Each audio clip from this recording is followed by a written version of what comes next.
દોસ્તો આજે તારીખ છે 19 જૂન 2026 અને આજે એક ફિલ્મ રિલીઝ થઈ છે જેનું નામ છે જિંદગી વન્સ મોર. ફિલ્મ કેવી છે, ફિલ્મની વાર્તા કેવી છે, કલાકારોનો અભિનય કેવો છે, એ બધી જ વાત કરીશું આજના વિડીયોમાં.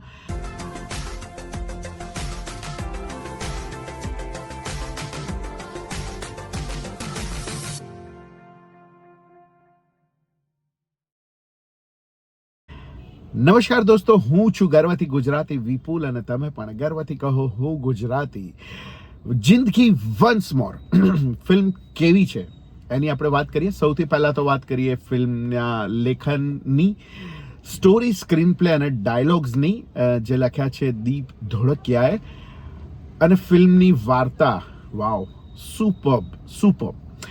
સ્ક્રીન પ્લે અને ડાયલોગ પણ એટલા જ સુંદર છે, અદ્ભુત છે, બહુ જ મજાના છે. ફિલ્મનું ડિરેક્શન પણ આલા દરજ્જાનું છે, બહુ જ સરસ છે. તમને પડદા ઉપર ફિલ્મ જોવાની એટલી મજા આવે છે.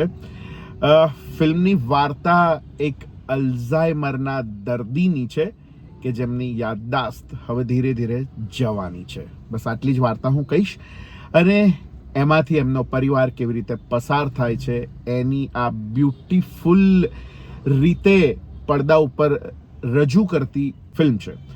બહુ જ સુંદર ફિલ્મ છે, મને બહુ જ ગમી. કલાકારોની વાત કરી લઈએ પહેલા. ઘણા બધા કલાકારો છે ફિલ્મમાં. સિદ્ધાર્થ રાંદેરિયા, આરતી વ્યાસ, દીપ ધોળકિયા, જાહ્નવી અને એ સાથે બીજા સહાયક કલાકારો પણ ઘણા બધા. અર્ચન ત્રિવેદી, હીરવ ત્રિવેદી, અંશુ જોશી, પાજી, પોઝિટિવ પાજી અને મકરંદ શુક્લ અને એ સિવાય પણ ઘણા બધા કલાકારો છે આ ફિલ્મમાં. ઘણા બધા મહેમાન ભૂમિકામાં પણ છે. વૈભવી ભટ્ટ, ખાસ એ નામ ભૂલાવું ના જોઈએ. ફિલ્મ બહુ જ સુંદર છે અને બધા જ કલાકારોનો અભિનય બહુ જ સુંદર છે. ફિલ્મ નોર્મલી આપણે સિદ્ધાર્થભાઈની ફિલ્મ હોય એટલે આપણે એવું વિચારીને જઈએ કે ફિલ્મ કોમેડી હશે. કોમેડી છે જ, કોમેડી બહુ જ છે ને ઘણી બધી છે. પણ સાચું કહું તો પહેલી વાર હું સિદ્ધાર્થભાઈની કોઈ ફિલ્મમાં હસવા કરતાં વધારે વાર રડ્યો છું. બહુ જ અદ્ભુત રીતે અલ્ઝાઇમરની વાર્તા કહેતી આ ફિલ્મ છે, જેમાં એટલી ઇમોશનલ જર્ની છે આ કે મને હસવા કરતાં વધારે હું ઇમોશનલ થયો છું આ ફિલ્મમાં. Beautiful film. આ એક ઇમોશનલ રાઈડ છે, બહુ જ મજાની વાર્તા છે અને એક બાપ દીકરાની વાર્તા તરીકે આને પોર્ટ્રે કરી છે. પણ સાચું કહું તો આ ફેમિલી ડ્રામા છે. માત્ર બાપ દીકરાની વાર્તા નથી, પણ આ ફેમિલી ડ્રામા છે. બહુ જ સરસ રીતે વાર્તાને લખાઈ છે અને બહુ જ સરસ રીતે વાર્તાને પ્રેઝન્ટ કરવામાં આવી છે. મેં કહ્યું એમ બધા જ કલાકારોનો અભિનય બહુ જ સુંદર છે. પણ સિદ્ધાર્થભાઈ છે અને હવે અવનવા વિષયો પસંદ કરવા લાગ્યા છે કે જેમાં માત્ર કોમેડી ના હોય એવા વિષયો હવે એ પસંદ કરવા લાગ્યા છે અને એના માટે સિદ્ધાર્થભાઈને સેલ્યુટ છે. આ પણ એક એવી જ વાત છે. સિદ્ધાર્થભાઈ તો એઝ યુઝ્યુઅલ મેં કહ્યું એમ કે એ તો અમિતાભ બચ્ચન છે.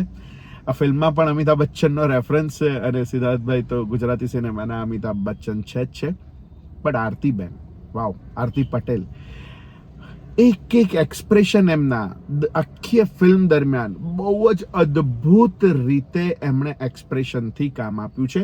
ચાહે એ રાંદલ તેડાવા વાળું ગીત હોય કે છેલ્લે જ્યારે એમનો ને દીપ ધોળકિયાનો સીન હોય, બહુ જ સુંદર રીતે એમણે એક્સપ્રેશનથી કામ લીધું છે. વાવ. બીજા પણ બધા જ કલાકારો, દીપ ધોળકિયા પણ વાવ, સુપર. બહુ જ પરફેક્ટ એ દીકરાના રોલમાં છે અને બહુ જ જેટલું એમનું લખાણ સુંદર છે, જેટલી એમણે ફિલ્મ સરસ લખી છે, અભિનય પણ એટલો જ સુંદર કર્યો છે એમણે. અને જાહ્નવી જે એમની ગર્લફ્રેન્ડના રોલમાં છે, એકદમ નેચરલ, બહુ જ સુંદર. નક્કી કરવું મુશ્કેલ થઈ જાય છે કે એ સુંદર વધારે લાગે છે કે નેચરલ એક્ટિંગ વધારે સારી કરે છે, એટલો સુંદર એમનો અભિનય. આ બધા જ કલાકારો, મુખ્ય 4 કલાકારો છે જેમના ખભે આખી ફિલ્મ ગોઠવાયેલી છે આ ચાર કલાકારોનો અભિનય એટલો જ સુંદર છે, સાથે સાથે ડિરેક્શન પણ, જયમીનભાઈનું ડિરેક્શન પણ બહુ જ સુંદર છે. એક એક ફ્રેમ તમને એટલી બ્યુટીફુલ લાગે છે અને જોવાની એટલી મજા પડે છે. ફિલ્મ લગભગ 2.5 કલાકની આ ફિલ્મ છે અને મને સાચું કહું તો મને ક્યાંય ફિલ્મ એવું નથી લાગ્યું કે આ લાંબી ફિલ્મ છે. બહુ જ સરસ રીતે વાર્તાને આગળ વધારે છે અને બહુ જ સરસ રીતે વાર્તાને કહે છે. અને ક્લાઇમેક્સ વાવ સુપર. વૈભવી ભટ્ટનો કેમિયો પણ એટલો જ સુંદર છે કે ફિલ્મ જોવાની એટલી મજા આવે છે. જિંદગી વન્સ મોર ફિલ્મ એક અલગ પ્રકારની ફિલ્મ છે અને જુદી રીતે પ્રેઝન્ટ કરવામાં આવેલી ફિલ્મ છે. આવી બીજી ભાષામાં આવી ફિલ્મો બનતી હોય છે અને ત્યારે આપણે એને વખાણતા હોઈએ છીએ. આજે મને ગર્વ છે કે આપણી ભાષામાં પણ આવી એક ફિલ્મ બની છે કે જે બહુ જ સુંદર છે. બહુ કોમેડીથી હટીને, કોમેડી હોવાની સાથે સાથે બહુ જ સરસ રીતે વાર્તાને કહેતી આ ફિલ્મ છે ને જેમાં બધા જ કલાકારોનો અભિનય એટલો જ સુંદર છે. ફિલ્મના ગીતો પણ સુંદર છે, ફિલ્મની સિનેમેટોગ્રાફી પણ સુંદર છે, બેકગ્રાઉન્ડ મ્યુઝિક પણ સુંદર છે. બધી જ રીતે આ ફિલ્મ બહુ જ પરફેક્ટ છે. મને આ ફિલ્મ બહુ જ ગમી, મને મારી જ વાર્તા લાગી. વાવ. હું આ ફિલ્મને 4 સ્ટાર આપું છું અને રેકમેન્ડ કરું છું તમને પણ જોવા જવાની. અને જો તમે જોઈ હોય તો તમે લખજો કે તમને આ ફિલ્મ કેવી લાગી. તો દોસ્તો, આ હતો મારો તટસ્થ રિવ્યૂ. મળીએ દોસ્તો નવી ફિલ્મના રિવ્યૂ સાથે, નવી વાત સાથે. ત્યાં સુધી તમે હજી સુધી પણ મારી આ ચેનલને સબસ્ક્રાઇબ ના કરી હોય તો જલ્દીથી સબસ્ક્રાઇબ કરી લેજો. મળીએ દોસ્તો નવા રિવ્યૂમાં નવી વાત સાથે. ત્યાં સુધી સ્વસ્થ રહો, મસ્ત રહો. આવજો.